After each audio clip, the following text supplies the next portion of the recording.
Hello everyone. आजपर्यंतच्या 4 लेक्चर्समध्ये आपण बऱ्यापैकी टॉपिक कव्हर केलेला आहे. तरी आज खूप महत्त्वाचे डेरिव्हेशन्स आज आपल्याला पाहायचे आहेत, ज्यामध्ये आज आपण बघणार आहोत की एखाद्या व्हर्टिकल सर्क्युलर मोशनमध्ये, म्हणजे ज्या वेळी एखादा पर्टिक्युलर सर्क्युलर मोशन हे व्हर्टिकली होत असतं, त्यावेळी आपण बघितलं आहे समोर दिसणारा जो चार्ट आहे तो आपल्याला असं सांगतो की कायनेटिक एनर्जी सगळीकडे सारखी असते, पोटेन्शियल एनर्जी मात्र प्रत्येक ठिकाणी बदलत जाते. हे आपण आत्ताच्या अगोदरच्या 4 डेरिव्हेशनमध्ये प्रॉपरली बघितलेलं आहे. पण टोटल एनर्जी 5/2 mgr, 5/2 mgr आणि 5/2 mgr ही तिन्ही पॉईंटला सेम असते. ही सेम असण्याचं कारण काय? पोटेन्शियल एनर्जी तर प्रत्येक ठिकाणी वेगवेगळी आहे, कायनेटिक एनर्जी तर सेम आहे. मग या दोघांची ॲडिशन करून टोटल एनर्जी प्रत्येक वेळेस 5/2 5/2 5/2 mgr येतेच कशी? म्हणजे याचा अर्थ व्हर्टिकल सर्क्युलर मोशनमध्ये तुमची velocity mid position, low position आणि हायेस्ट पोझिशनला जरी वेगवेगळी असली तरी टोटल एनर्जी मात्र त्या प्रत्येक पॉईंटला इक्वलच असते. आणि ही का असते हे आता आपण या येणाऱ्या डेरिव्हेशनमध्ये बघणार आहोत.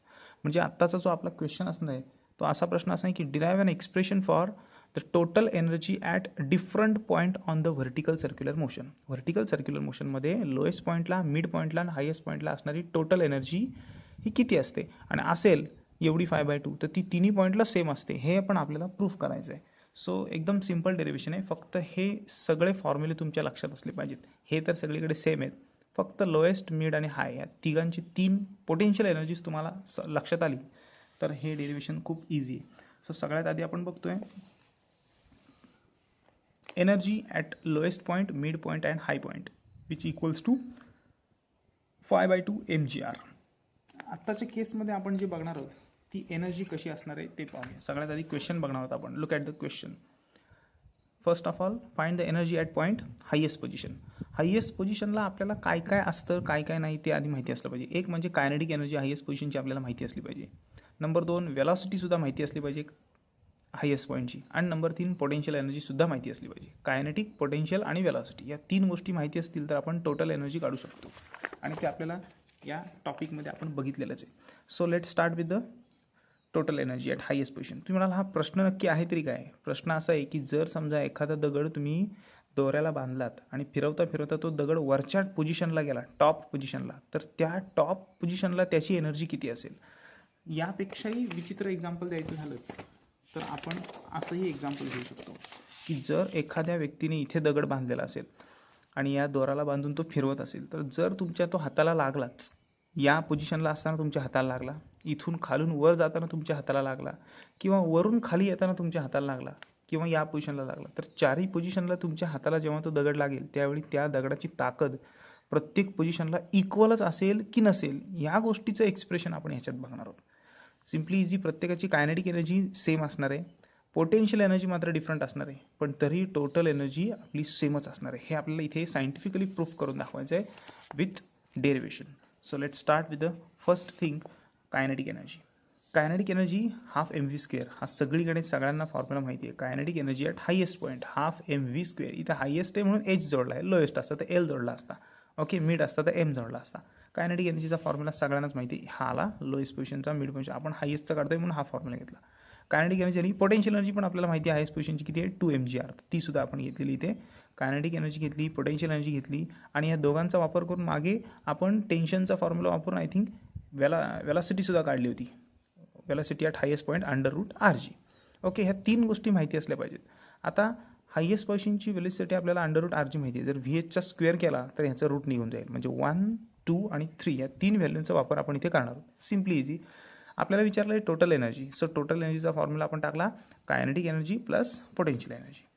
टोटल एनर्जी आपल्याला काढायची, कोणत्या पॉईंटची काढायची? हायेस्ट पॉईंटची काढायची. चला, मग आपण कायनेटिक एनर्जीचा फॉर्म्युला टाकला, 1/2 mv²h हा टाकला, प्लस पोटेन्शियल एनर्जीचा फॉर्म्युला 2 mgr. हे टाकल्याच्यानंतर महत्त्वाची गोष्ट VH² velocity at highest point, ह्याची व्हॅल्यू आपल्याला इथे माहिती आहे किती आहे, rg आहे. मग ही rg व्हॅल्यू आपल्याला इथे टाकायची VHच्या ठिकाणी. बघा, टोटल एनर्जी जशी आहे तशी 1/2 जसं आहे तसा m also as it is v²h ची व्हॅल्यू टाकली rg, इथून उचली इथे टाकली, प्लस 2 mgr जसा आहे तसा.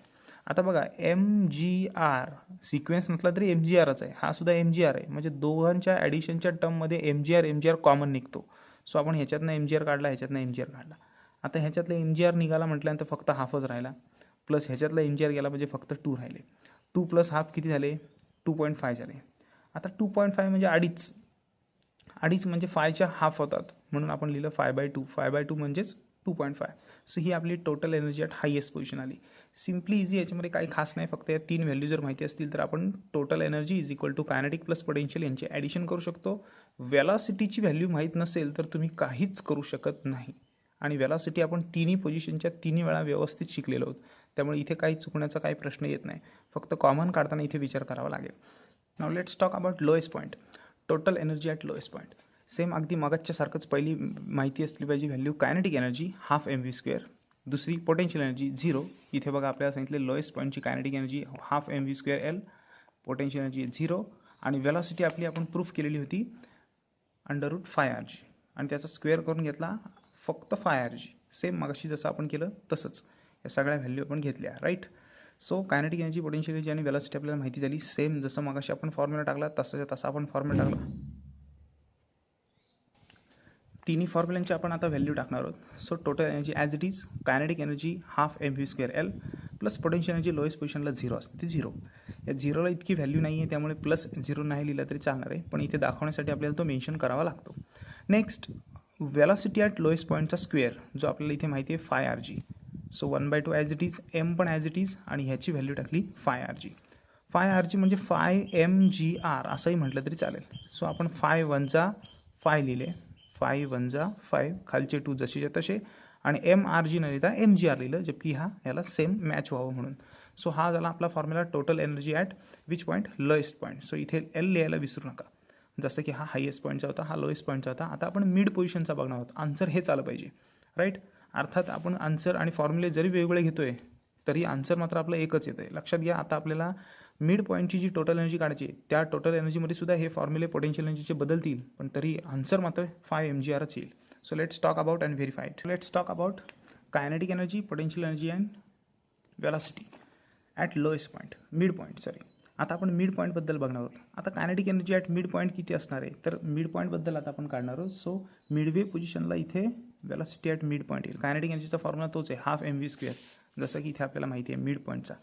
पोटेन्शियल एनर्जी mgr असते, ती आपण mgr घेतली, आणि velocity at mid point √3rg होती, जी आपण स्क्वेअर करून विदाऊट रूट लिहून घेतली 3rg. जसं इथे आपण करत होतो रूट काढून, तसं इथे आपण केलेलं आहे.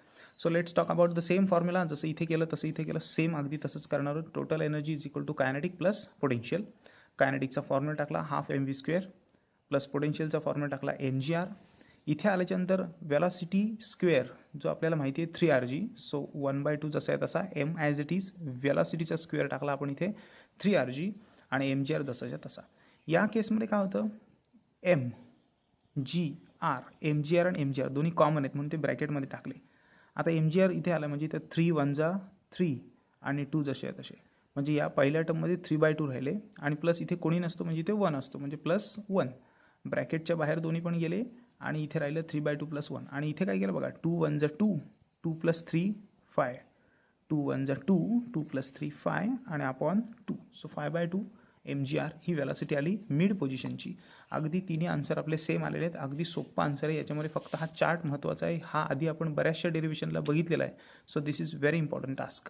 नाव next question is relation between tensions in the lowest point minus highest point is equal to 6 mg. आपल्याला प्रूफ करायचं की लोएस्ट पोझिशनचं टेन्शन आहे, त्याच्यातून जर हायेस्ट पोझिशनचं टेन्शन मायनस केलं तर आन्सर 6 mg येतं. म्हणजे त्यांनी डायरेक्ट रिलेशनच दिलं आहे की हे रिलेशन असं असं आहे, हे प्रूफ करा, राईट. नेक्स्ट डेरिव्हेशनमध्ये आपल्याला असं सांगितलं आहे tension at lowest point minus tension at highest point is equal to 6 mg. हे रिलेशन आपल्याला प्रूफ करायचं आहे. हा 3 मार्कांचा किंवा मे बी 2 मार्कांचं डेरिव्हेशन असू शकतो. या केसमध्ये असं सांगितलं की व्हर्टिकल सर्क्युलर मोशनमध्ये जेव्हा दोऱ्याला एखादी वस्तू टांगलेली असते तेव्हा वस्तू जेव्हा खालच्या बाजूला जाते तेव्हा दोऱ्यावर जास्त टेन्शन असतं, आणि वरच्या बाजूला गेल्यानंतर दोऱ्यावर कमी टेन्शन असतं. म्हणून जास्तमधनं आपण कमी मायनस करतो. म्हणून tension at lowest point minus tension at highest point या दोघांची जर सबट्रॅक्शन केली तर ती कोणत्याही व्हर्टिकल सर्क्युलर मोशनमध्ये 6 mg इतकीच येते. आणि हे आपल्याला प्रूफ करायचं आहे. मग दोरा कुठलाही असो, मग दगडही कुठलाही असो, आणि त्या दगडाचं वजनही कुठलंही असो, या दोघांच्या टेन्शनमधले वजाबाकी केली किंवा सबट्रॅक्शन केलं तर ते आन्सर 6 mgच आलं पाहिजे. So let's talk about how to do it. So okay fine. चला आपण यासाठी एक पर्टिक्युलर एक्झाम्पल घेणार आहोत. एक्झाम्पल घ्यायची त्याची युनिक गरज नाही, आपण tension at lowest point highest point पाहिलेला आहे. सो इथे बघा आपलं एक्झाम्पल इथे tension at lowest point. Lowest पॉईंटला सेंट्रिफ्युगल फोर्ससुद्धा खालच्या बाजूला आणि वजनसुद्धा खालच्या बाजूला, म्हणजे दोन्ही गोष्टी ॲड होतात. हे आपण मागेसुद्धा बघितलेलं आहे. म्हणजे टेन्शन ॲट लोएस्ट पॉईंटसाठी mv²/r प्लस mg हा आपला टेन्शन ॲट लोएस्ट पॉईंटचा फॉर्म्युला आपण याही आधी बघितलेला आहे. आणि टेन्शन ॲट हायेस्ट पॉईंटला वजन खालच्या बाजूला असतं, दोरा पूर्णपणे सैल असतो, त्यामुळे सेंट्रिफ्युगल फोर्समधून आपण वजन मायनस करतो. खालच्या बाजूला वजन ॲड होतं, कारण वजनही खालच्या बाजूला, सेंट्रिफ्युगल पण खालच्या बाजूला असतं, दोघांची ॲडिशन होते. जसं की इथे व्हर्टिकली डाऊनवर्ड, दोन्ही पण व्हर्टिकली डाऊनवर्ड असतात लोएस्ट पोझिशनला, आणि इथे मात्र सेंट्रिफ्युगलवरती आणि mg मात्र खाली असतो, त्यामुळे सेंट्रिफ्युगलमधून आपण mg मायनस करतो तेव्हा आपल्याला टेन्शन ॲट हायेस्ट पॉईंट मिळतो. सो दोन फॉर्म्युले आपण मागेही बघितलेले आहेत. ओके, आता करायचं आहे काय, तर करायचं असं की त्यांनी सांगितलं लोएस्टमधनं हायेस्ट मायनस करा, म्हणजे इक्वेशन 1मधनं आपल्याला इक्वेशन 2 सबट्रॅक्ट करायला लागेल. मग सबट्रॅक्ट इक्वेशन 1, हा 1 कुणामधून सबट्रॅक्ट करायचा, 1 नाही 2 आपल्याला सबट्रॅक्ट करायला लागेल. कशातून, 1मधून. ओके, ह्या 2ला 1मधनं सबट्रॅक्ट करायचं, म्हणजे पहिला 1 लिहिणार आणि त्यातनं हा 2 सबट्रॅक्ट करणार. सो TL मायनस TH, लेफ्टमधनं लेफ्ट वजा केलं, मग राईटमधनं राईट वजा करायला लागेल, म्हणजे हा पहिला लिहिला, हा बघा जसाच्या तसा mv²L/r प्लस mg हा लिहिला, आणि मायनस हे दुसरं लिहिलं. दोघांमध्ये काय करायचं बघा, ही व्हेलॉसिटी लोएस्टची आणि ही व्हेलॉसिटी हायेस्टची, त्यामुळे mv²/r दोन्ही आपण एकदाच कॉमन नाही काढू शकत, राईट. त्यामुळे महत्त्वाची गोष्ट म्हणजे m/r आणि m/r ही एकच गोष्ट कॉमन निघते. नंतर mg आणि mg ही पण गोष्ट कॉमन निघू शकते, पण ती कॉमन होत नाही, कारण मायनस मायनस प्लस, म्हणजे mg प्लस mg 2mg होतात. मग राहिला प्रश्न याचा फक्त VL² मायनस VH², ते इथे लिहून टाकले बघा. mr कॉमन काढले, VL² मायनस VH² लिहिले, आणि प्लस साईन देऊन mg प्लस mg 2mg असे लिहिले. हे झाल्याच्यानंतर याला इक्वेशन 1 नाव द्यायचं आणि विषय सोडून द्यायचा. इथपर्यंत आल्यानंतर थांबून द्यायचं, बिकॉज आपल्याला ह्या संपूर्ण मधल्या ब्रॅकेटची व्हॅल्यू माहीत नाही आहे, आणि ही व्हॅल्यू आपण जेव्हा शोधून काढतो तेव्हा आपल्याला यांचं आन्सर बरोबर 6mg इतकं मिळतं. सो बघूया पहिले ह्या ब्रॅकेटची व्हॅल्यू कशी काढायची. त्यासाठी आपण याआधी 1000 वेळा वापरलेला फॉर्म्युला आहे energy conservation law. Total energy at lowest point is equal to total energy at highest point, 5/2 mgr 5/2 mgr same असतात, त्यामुळे आपण ते सेम दाखवले. टोटल एनर्जीचा फॉर्म्युला लिहिला, पोटेन्शियल प्लस कायनेटिक, इथं पण लिहिला पोटेन्शियल प्लस कायनेटिक, ह्याचे पण 2 तुकडे त्याचे पण 2 तुकडे. पोटेन्शियल एनर्जी लोएस्ट पॉईंटला 0 असते. कायनेटिकचा फॉर्म्युला सगळ्यांना माहिती आहे, half mv² is equal to potential energy highest पॉईंटला 2 mgr असते, जे आपल्याला इथे माहिती आहे, आणि कायनेटिक एनर्जीसुद्धा पुन्हा सगळ्यांना माहिती आहे, हाफ mv².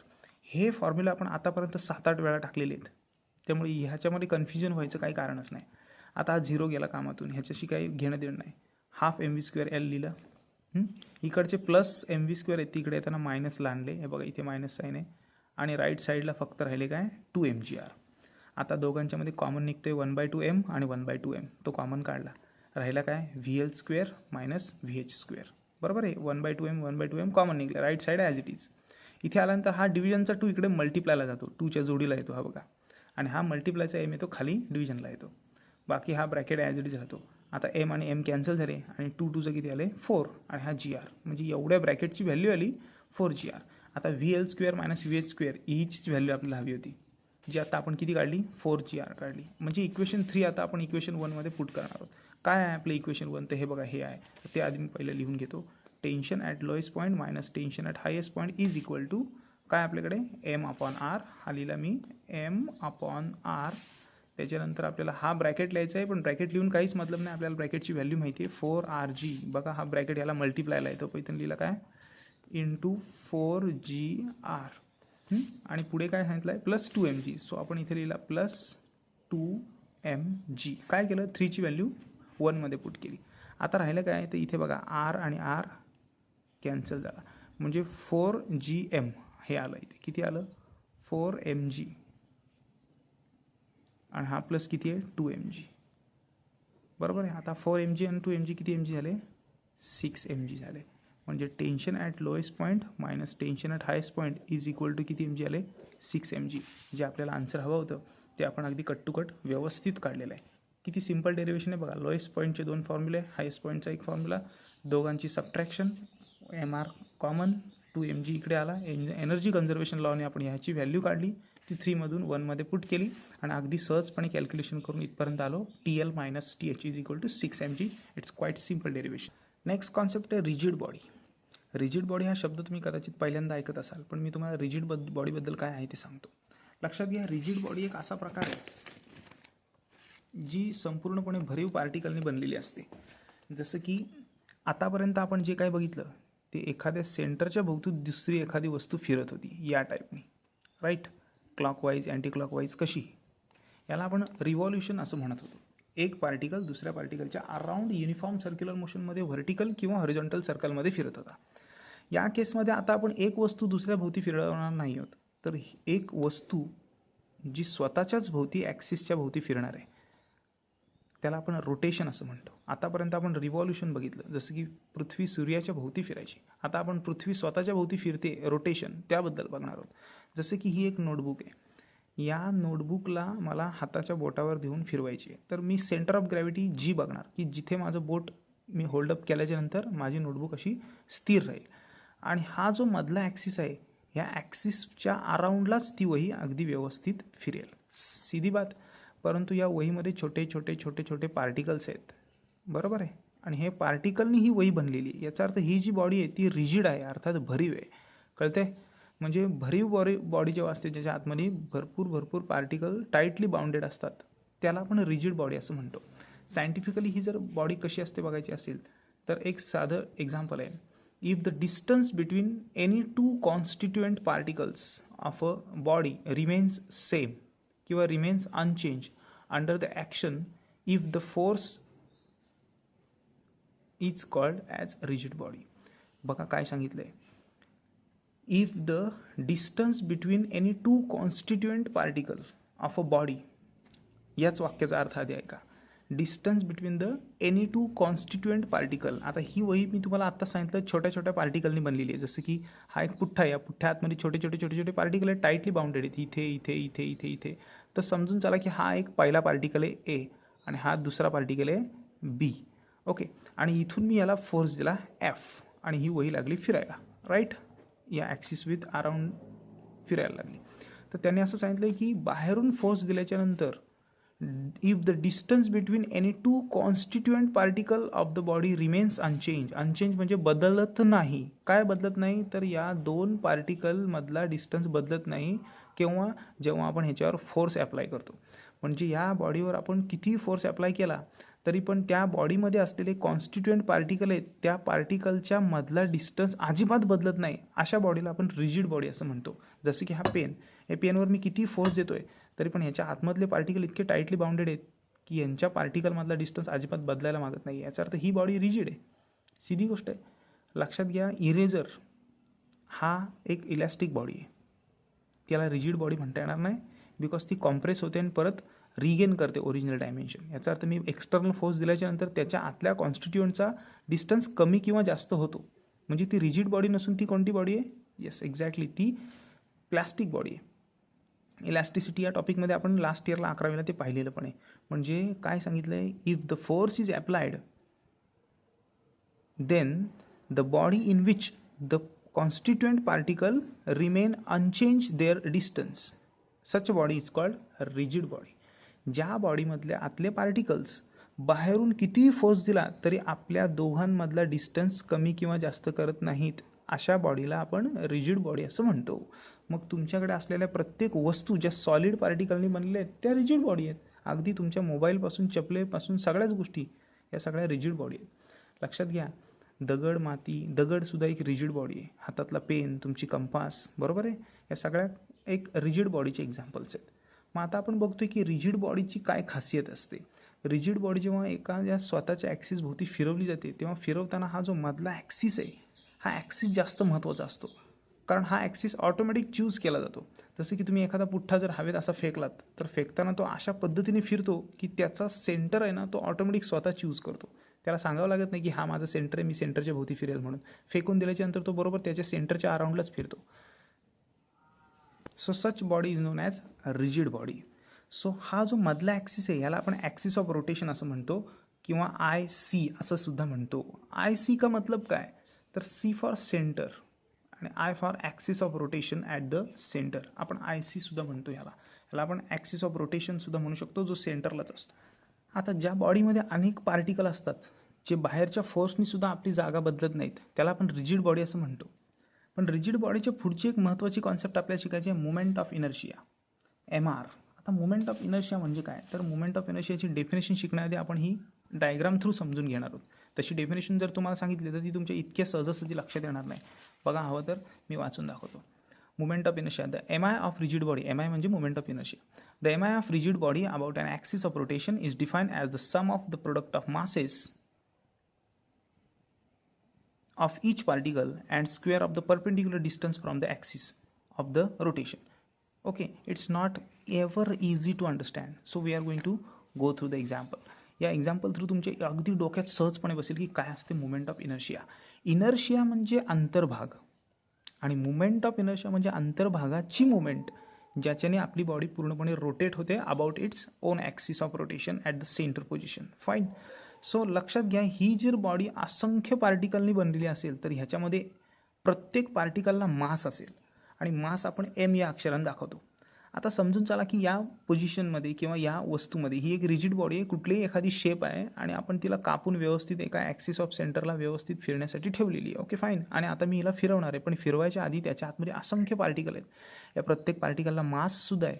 तर समजून चला की इथे आपण 3 पार्टिकल कॅल्क्युलेशनला घेतलेत. ओके, आणि इथं जो चौथा पार्टिकल आहे तो MN असा घेतला आहे, नंबर ऑफ पार्टिकल. ओके, म्हणजे M1 पहिला पार्टिकल, M2 दुसरा पार्टिकल, तिसरा M3 आणि चौथा MN dot dot dot MN, number of particles. Okay, आता खास बात अशी की ह्या प्रत्येकाची पोझिशन प्रत्येक ठिकाणी वेगवेगळी आहे. जो जवळचा पार्टिकल असेल तो जवळच फिरेल, हा इथनं असेल तर इथून फिरेल, हा सर्वात लांबचा असेल ह्या टोकाने फिरेल, या कॉर्नरवरचा पार्टिकल खूप त्याच्या लांबून फिरेल. प्रत्येकाचा ॲक्सिस ऑफ रोटेशन जो आहे ना तो खूप डिस्टन्सपासून लांब असेल. त्यामुळे हा जो पहिला आहे M1 नावाचा पार्टिकल, त्याचं सेंटरपासूनचं डिस्टन्स आहे ते R1 इतकं आहे. Okay, fine. हा जो M2 पार्टिकल आहे त्याचं सेंटरपासूनचं डिस्टन्स हे R2 इतकं आहे. आणि हा जो M3 नावाचा पार्टिकल आहे, M3 नावाचा म्हणजे M3 मास असलेला पार्टिकल आहे, त्याचं डिस्टन्स आहे R3. आणि MN नंबर ऑफ पार्टिकल्स असतात आणि त्यामुळे त्याचं जे डिस्टन्स आहे ते RN इतकं आहे. आणि हे सगळे पार्टिकल्स आहेत ते फिरत आहेत अँटी क्लॉकवाईज. हा इकडे, हा इकडे, यू गेट मी, हा इकडे आणि हा सुद्धा इकडे, असे सगळे फिरायला लागलेले आहेत. आता मुमेंट ऑफ इनर्शिया म्हणजे काय, मुद्द्याला हात घालूया. लक्षात घ्या, M1, M2, M3, MN, these all are the different particles consisting mass M1, M2, M3 and M4. These all are the particles located inside the rigid body and these all are altogether rotating around its axis of center of the particular rigid body. So these are never change its distance, they remain unchanged even the external force is applied. ह्याच्यावर बाहेरचा force जरी applied केला तरी यांच्यामधलं अंतर मात्र मागे पुढे होत नाही, बिकॉज ते रिजिड बॉडीमध्ये solidly particle to particle tightly bounded आहेत. मग आता प्रश्न असा की मुमेंट ऑफ इनर्शिया म्हणजे काय, तर अकॉर्डिंग टू द डेफिनेशन असं म्हणतंय की moment of inertia MI is defined as the product of, कोणाचं product, M, summation of all product. खरं म्हणायचं झालं तर एका पार्टिकलची मुमेंट ऑफ इनर्शिया काढायची असेल तर M1 इंटू R चा स्क्वेअर असं सांगितलं आहे. आणि ह्या सगळ्यांची समेशन केली तर टोटल बॉडीची आपल्याला काय मिळते, मुमेंट ऑफ इनर्शिया मिळते. म्हणजे सगळ्यात आधी आपण डेफिनेशन काय बघणार आहोत, the moment of inertia, the MI of a rigid body is about an axis of rotation is defined as.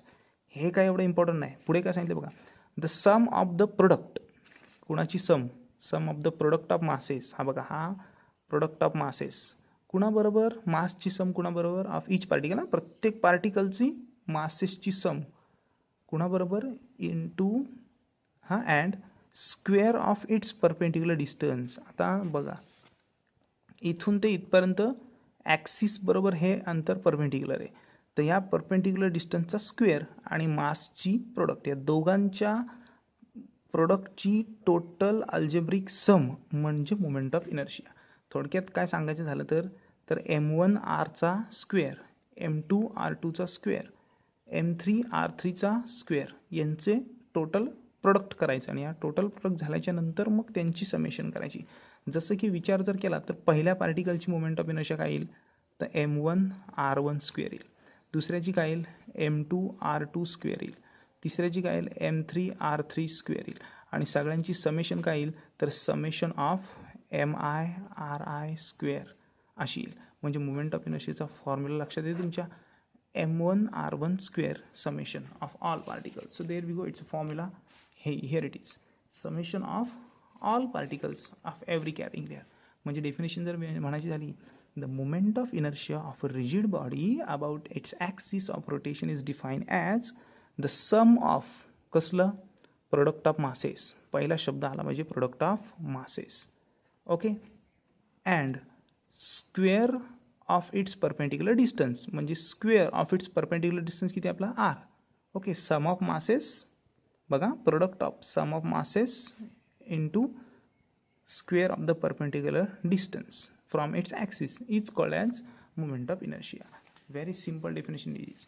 आणि जर विचार केला तर हा त्याचा फॉर्म्युला येतो, त्याचं SI युनिट आहे ते kg मीटर स्क्वेअर आहे, CGS युनिट आहे ग्रॅम सेंटीमीटर स्क्वेअर, आणि डायमेन्शन्स आपण कॅल्क्युलेट करणार आहोत MR स्क्वेअरचे. तर बघा सिम्पल आहे, I फॉर इनर्शिया, एमचा फॉर्म्युला M लिहिला आणि R आपण इथे स्क्वेअर लिहिला. M म्हणजे काय, तर मासचे डायमेन्शन आपल्याला माहिती आहेत, L0 M1 T0, मास असतो म्हणून M दिला, इंटू आरचे डायमेन्शन आता बघा L लेंथला स्क्वेअर आहे त्यामुळे स्क्वेअर दिला, M आणि T तर 0 झाले, राईट. हे झाल्याच्यानंतर L आणि हे 2 इथे लिहिले 2, हा 0 आणि हा 1, हा आला 1 आणि 0 0 0. हे इनर्शियाचे आले dimension L2 M1 T0. These are the dimensions of body. So rigid body तुमच्या लक्षात आली असेल की एक्झॅक्टली रिजिड बॉडी म्हणजे काय आणि मोमेंट ऑफ इनर्शिया काय. ज्या बॉडीमधले आतले पार्टिकल बाहेरून किती फोर्स दिला तरी आपल्यामधलं डिस्टन्स कमी जास्त होऊ देत नाहीत, बिकॉज ते टाईटली बाउंडेड असतात, आपली जागा कधीच सोडत नाहीत. अशा भरीव बॉडीला ॲक्च्युली रिजिड बॉडी असे म्हणतात. ओके, आणि रिजिड बॉडीच्या नंतर मोमेंट ऑफ इनर्शिया म्हणजे काय, तर मोमेंट ऑफ इनर्शिया म्हणजे product of masses with square of perpendicular distance, आणि यांची अल्जेब्रिक सम म्हणजे आले मोमेंट ऑफ इनर्शिया. बघा, product of masses with the square of the perpendicular distance of each particle from axis of rotation, आणि यांची algebraic sum is called moment of inertia. Okay, according with moment of inertia आपल्याला एक साधा simple formula तर कळला की moment of इनर्शियाला जबाबदार आहे प्रत्येक पार्टिकलचं मास आणि त्याचं सेंटरपासून असलेलं डिस्टन्स. अर्थात जेवढं डिस्टन्स लांब तेवढी कायनेटिक एनर्जी बदलते. या प्रत्येक पार्टिकलला जेव्हा वेग दिला जातो तेव्हा ते प्रत्येक पार्टिकल वेगवेगळ्या स्पीडने फिरतात. आता जो पार्टिकल खूप जवळ आहे बिचारा तो जवळना अगदी छोट्या सर्कलने फिरणार, त्यामुळे त्याच्यामध्ये असलेली कायनेटिक एनर्जी ऑब्व्हियसली थोडी कमीच असणार आहे. लांबून फिरणारा असेल तो खूप जोरात फिरणार आहे. ह्याचं रोटेशन जरी कमी असलं तरी खूप लेंदी सर्कम्फरन्स असल्याकारणाने ह्याचा जर कोणाला फटका बसला तर तो खूपच जोरात बसू शकतो. याचा अर्थ काय, तुम्ही जितक्या लांबून एखाद्या ॲक्सिसच्या भोवती फिरताय तेवढी तुमची वेलॉसिटी आणि तुमचा जो कायनेटिक एनर्जीचा जो फोर्स असेल किंवा एनर्जी असेल ती तुमची जास्त असणार आहे. सो आता आपण बघणार आहोत की कायनेटिक एनर्जीचं एक्सप्रेशन, की बाबा प्रत्येक पार्टिकलची कायनेटिक एनर्जी किती असते. कारण मोमेंट ऑफ इनर्शिया आपल्याला कळलं की बाबा प्रत्येक पार्टिकल आपापल्या जागेवरनं अशा सुसाट पद्धतीने फिरतो की तो आपली जागासुद्धा बदलत नाही पण वहीच्या आतल्या पार्टिकलबरोबर सुसाट फिरत असतो. सो आता आपल्याला जो नेक्स्ट क्वेश्चन विचारला आहे तो असा प्रश्न विचारला आहे की ऑब्टेन किंवा derive an expression for the kinetic energy of rotating rigid body with uniform angular velocity. जर एखादी पर्टिक्युलर बॉडी म्हणजे ही एक समजा बॉडी आहे आणि ती युनिफॉर्म अँग्युलर वेलॉसिटीनी म्हणजे अँग्युलर वेलॉसिटीने अगदी स्थिर अशी व्यवस्थित फिरत आहे आपल्या ॲक्सिस ऑफ रोटेशन भोवती, सेंटर ऑफ ॲक्सिस भोवती, तर त्या बॉडीमध्ये असलेली कायनेटिक एनर्जी किती असेल. बाबा काय असेल त्याची कायनेटिक एनर्जी. तर अशा प्रकारे सेल्फ रोटेट करणारी कायनेटिक एनर्जी आपण शोधणार आहोत. याआधी आपल्याला कायनेटिक एनर्जीचा फॉर्म्युला 1/2 mv² आपल्याला माहिती आहे, तर त्याचा आपण बेस घेणार आहोत. याही आधी आपण लिनियर वेलॉसिटीचा फॉर्म्युला बघितला आहे आर ओमेगा, तो सुद्धा आता आपल्याला इथे घ्यायचा आहे. सो या सगळ्या गोष्टींचा विचार करून एक आपण सर्वात महत्त्वाचं डेरिव्हेशन आता बघायला जाणार आहोत. आणि इतकं सोपं आहे की ह्याच्यामध्ये आपण त्या दोन्ही डायग्राम कम्पेअर करणार आहोत. ही जी डायग्राम आहे ती as it is he diagram आहे. या केसमध्ये ह्या पार्टिकलचा अँग्युलर वेलॉसिटी जरी ही असली तरी लिनियर वेलॉसिटी ही आहे V1, इकडे आली V2, बरं ही V3 आहे, बरोबर ही V2 आहे आणि ही V1 आहे. ओके, V1 V2 आणि V3 या तीन त्यांच्या वेलॉसिटीज आहेत आणि ही ऑब्व्हियसली Vn असणार आहे. ओके, यापेक्षा आपण इथे प्रॉपरली इथे व्यवस्थित समजून सांगतोय. बघा इथे M1 आहे आणि R1 आहे. M1 ही त्याचं मास आहे आणि R1 हे त्याचं डिस्टन्स आहे, ही त्याची वेलॉसिटी V1. नंतर हा M2 ज्याचं डिस्टन्स R2 आहे आणि वेलॉसिटी V2 आहे, आणि Mn ज्याचं मास Mn आहे आणि डिस्टन्स Rn, आणि हे सगळे असे कॉन्स्टंट अँग्युलर वेलॉसिटीने ओमेगाने फिरत आहेत. ओके, या केसमध्ये असं सांगितलं आहे की आन्सर लिहिताना आपल्याला आधी डायग्राम काढावी लागते. अशी काढा, कशी काढा, no problem. Consider a rigid body of rotating with constant angular velocity omega about an axis which passes through the point O. There we go, which is the axis of center which is passing through the center O and perpendicular to its plane. Simply easy हा जो axis आहे तो या प्लेनला perpendicular आहे, कारण आपण अगदी व्हर्टिकली एखादी वही बोटावर फिरवतो त्यावेळी ती अगदी अशी परपेंडिक्युलर असते. So that's why perpendicular to the plane. Plane म्हणजे ही संपूर्ण लॅमिना बॉडीचा जो सरफेस आहे ना तो. Okay, the given body is made up of n number different of particles of masses M1 M2 and M3 dot dot dot n. असं सांगितलं की दिलेली बॉडी नंबर ऑफ पार्टिकलनी बनलेली आहे आणि ज्यांचे मासेस काय आहेत M1 M2 M3 dot dot dot MN असे रिस्पेक्टिव्हली खूप आहेत. बरं, हे असे जे पार्टिकल्स आहेत ते वेगवेगळ्या लोकेशनला सिच्युएटेड आहेत, situated at distance R1 R2 R3 and RN from the centre O. त्यांनी असं सांगितलं की M1 M2 M3 हे जे पार्टिकल्स आहेत ते सेंटरपासून R1 R2 आणि R3 या रिस्पेक्टिव्हली डिस्टन्सवर लोकेटेड आहेत. आणि आपल्याला ते माहिती आहे की M1 किती डिस्टन्सवर आहे, R1 डिस्टन्सवर आहे, M2 किती डिस्टन्सवर आहे, R2 MN किती आहे, RN. ओके, तर याचा अर्थ आपल्याला एक गोष्ट कळली की प्रत्येक बॉडीमध्ये आतमध्ये जे जे पार्टिकल असतात ते ॲक्सिस ऑफ रोटेशनपासून सेम अंतरावर नसतात, कोणी जवळ कोणी लांब आणि प्रत्येकाचा मासही वेगवेगळा असतं. बरोबर आहे. तर हे सगळं पहिलं आधी आपल्याला सांगावं लागतं. काय सांगायचं आहे? Centre of axis, axis of rotation, number of particle आणि त्यांचं डिस्टन्स किती आहे R1 R2 आणि RN बॉडीवर. याच्यानंतर आपण बघणार आहोत की जर त्यांचं डिस्टन्स वेगवेगळं असेल सेंटरपासून तर त्यांची वेलॉसिटीसुद्धा वेगवेगळी असेल. जवळनं असेल त्याची वेलॉसिटी कमी असेल, लांबून असेल त्याची वेलॉसिटी जास्त असेल. म्हणजे प्रत्येक पार्टिकलची वेलॉसिटी पण V1 V2 आणि Vn अशी कन्सिडर करायची आणि तीसुद्धा आपण इथे करायची की लेट V1 V2 आणि V3 be the 3 velocities of 3 particles. मग पहिली वेलॉसिटी काय आहे तर V1 is equal to R1 omega. ओमेगाला 1 का नाही दिला? कारण तो कॉन्स्टंट आहे. बॉडी एका कॉन्स्टंट स्पीडला फिरते पण मासची वेलॉसिटी मात्र वेगवेगळी आहे प्रत्येकाच्या. ओके, सो R1 ओमेगा हा जो इक्वेशन आहे तो आपण या आधीसुद्धा शिकलेलो आहोत. मग आपण आधी सगळ्यात आधी डेरिव्हेशन स्टार्ट करताना या प्रत्येक पार्टिकलच्या वेलॉसिटीचं एक्सप्रेशन बघायचं आहे. So let's talk about it's velocity of each and every particle right here in. So सगळ्यात आधी आपण लिहिणार आहोत velocity V1 is equal to काय R1 ओमेगा. दुसऱ्या पार्टिकलची वेलॉसिटी काय असेल V2 R2 ओमेगा. तिसऱ्या पार्टिकलची काय असेल V3 R3 ओमेगा आणि Vn नंबर ऑफ असेल तर RN ओमेगा.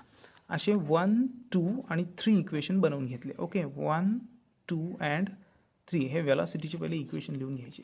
हे लिहून घेतल्याच्यानंतर आपल्याला असं सांगितलं आहे की कायनेटिक एनर्जी आपल्याला विचारलेली आहे, आपल्याला वेलॉसिटी विचारलेली नाही आहे. सो आपण आता कायनेटिक एनर्जीबद्दल बघणार आणि कायनेटिक एनर्जीचा फॉर्म्युला सगळ्याला माहिती आहे, हाफ mv². सो आता आपण तो टाकतोय. Kinetic energy is equal to 1/2 mv². आता mv², जसं आपण वेलॉसिटी 1 2 3चे फॉर्म्युले मिळवले तशी याचीसुद्धा कायनेटिक एनर्जीचे प्रत्येक पार्टिकलचे वेगवेगळे फॉर्म्युले असणार आहे. इथे 1 1 2 2 3 3 अशी येणार. म्हणजे एनर्जी 1 कायनेटिक एनर्जी 1/2 m1v1² हा पहिला फॉर्म्युला आला. एनर्जी 2 आली किती 1/2 m2v2² आला. नंतर एनर्जी 3 1/2 m3v3² आला आणि energy 4 En is equal to 1/2 mnvn². Right. हे सगळे 3 फॉर्म्युले जसे आधीचे 4 होते तसे हे आपण 4 फॉर्म्युले बनवले. ओके, आता काय करायचं आहे? V1ची व्हॅल्यू माहिती आहे, V2ची पण माहिती आहे, V3ची पण माहिती आहे. सगळ्या व्हॅल्यू उचलून इथे टाकायच्या एनर्जीच्या फॉर्म्युलामध्ये. ओके, अगदी क्वाईट इझी आहे. आपण त्या टाकणार आहोत. बघा, लक्ष द्या. पहिल्यांदा आपण E1 लिहितो आहे. E1 इज इक्वल टू 1/2 हा आला m1 आणि V1² व्हॅल्यू. आता V1चा स्क्वेअर आहे ऑब्व्हियसली, म्हणजे आपण V1ची व्हॅल्यू आधी काय टाकणार R1 ओमेगा, पण त्याचा स्क्वेअर आहे त्यामुळे R1ला पण स्क्वेअर आणि ओमेगाला पण स्क्वेअर. तसंच आपण E2च्या बाबतीत लिहिणार आहोत 1/2 m2 R2 ओमेगा². E3च्या बाबतीत पण तसंच होणार आहे 1/2 m3 R3² ओमेगा². आणि ENच्या बाबतीतही तसंच होणार 1/2 mn RN² ओमेगा². 1 2 आणि 3 आणि 4 हे सगळ्यांची आपल्याला ॲडिशन करायची, कारण टोटल एनर्जी आपल्याला काढायची आहे कायनेटिकवाली. म्हणजे ही जी एनर्जी ती सगळी कोणती एनर्जी आहे? Kinetic energy. आणि आपल्याला प्रत्येक पार्टिकलची धरून टोटल काढायची आहे, म्हणून total kinetic energy is equal to काय येणार आपल्याला E1 plus E2 plus E3 plus En dot dot dot n लिहिलं तरी चालणार आहे. Okay, fine. मग आता आपण सगळ्यांचे व्हॅल्यूज पुटअप करणार आहोत. So let's put the value. So let's make addition of all the energies. सगळ्या एनर्जीची टोटल करण्यासाठी आपण हे सगळ्यांचे फॉर्म्युले इथे पुट करणार. E1ची व्हॅल्यू टाकली 1/2 m1 r1 square omega square plus दुसरी प्लस तिसरी डॉट डॉट डॉट एनवाली पण टाकायची. टाकल्याच्यानंतर प्रत्येकामध्ये 1/2 कॉमन आहे तो पुढे कॉमन काढायचा आणि ओमेगा स्क्वेअर मागे कॉमन काढायचा. आता मागे कॉमन काढल्याच्यानंतर मध्यभागी काय राहिलं तर m1 r1 square m2 r2 square आणि m3 r3 square dot dot डॉटची तिसरी स्टेपसुद्धा इथे दाखवली तरी चालणार आहे. जशी की आपल्याला इथे दाखवलेली आहे. Let's talk here. So E1 E2 E3चे व्हॅल्यू टाकल्या, सगळ्यांचे इथे व्हॅल्यू टाकलेले आहेत. नंतर 1/2 पुढे कॉमन काढला आहे, मागच्या बाजूला ओमेगा स्क्वेअर कॉमन काढला आहे. आणि त्यानंतर आपल्याला काय करायचं आहे 1/2 आणि हे मागे काढल्यानंतर ह्या सगळ्यांची समेशन दाखवायची जी येणार आहे summation of my ri square. There we go. या सगळ्यांची summation n summation of i is equal to 1 mi ri square आणि कॉमन ब्रॅकेटच्या बाहेर ओमेगा स्क्वेअर. आणि ही जी व्हॅल्यू आहे ही आपण बघितली इनर्शियाची, कारण आपण मागेच बघितलं की ही आहे moment of inertia. mi ri square is equal to inertia I. Moment of inertia आयने दाखवली जाते.